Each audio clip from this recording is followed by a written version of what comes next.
रात का सन्नाटा पूरे घर में पसरा हुआ था। हवाएं खिड़कियों से टकराकर एक अजीब सी बेचैनी फैला रही थीं। पार्वती अकेली बैठी थी, उसकी आंखों में उलहन, होठों पर कंपी। तभी अचानक दरवाजे की कुंडी घूमी और भीतर कदमों की भारी आहट गूंज उठी। यह नलिनी के पिता थे, तेज निगाहों वाले, सख्त स्वभाव के और अपने फैसलों में कभी किसी की नहीं सुनने वाले। पार्वती ने जैसे ही उन्हें देखा, वो खड़ी हो गई, पर उसके चेहरे पर साफ डर झलक रहा था। नलिनी के पिता धीरे धीरे आगे बढ़े, उनकी आवाज में सर्द सन्नाटा था। तो पार्वती, तुम कह रही थीं कि देव के लिए सब कुछ करने को तैयार हो। सच में सब कुछ? पार्वती हैरान रह गई।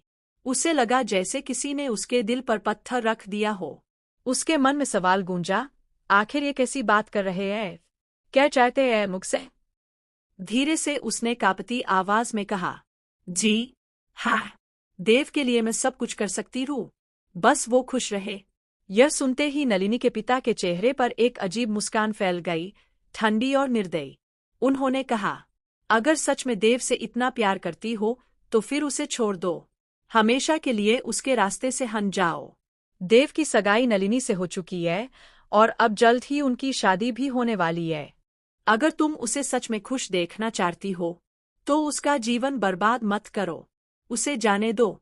पार्वती के होंठ सूख गए, उसके हाथ ठंडे पड़ गए।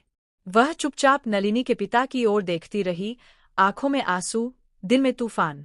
कुछ पलों की खामोशी के बाद उसने दर्द से भरी आवाज में कहा, अगर देव की खुशी इसमें है तो हाँ, मैं चली जाऊंगी, लेकिन एक बार, सिर्फ एक बार उससे मिलना चाहती हूँ, उसे सब बताना चाहती हूँ, आखिरी बार।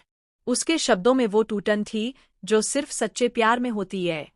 नलिनी के पिता ने उसकी ओर देखा और कहा, ठीक है, लेकिन याद रखना, अगर तुमने देव को सच्चाई बताई तो उसकी जिंदगी में सिर्फ अंधेरा रह जाएगा।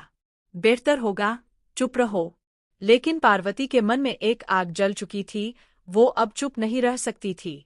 अगले दिन, जब सूरज की किरणें घर में फैली, देव आंगन में खड़ा था। उसके चेहरे पर उलहन थी। उसने पार्वती को देखा तो जैसे उसकी सांस थम गई। वो आगे बढ़ा और पूछा, पार्वती, सब ठीक है ना? तुम इतनी उदास क्यों हो?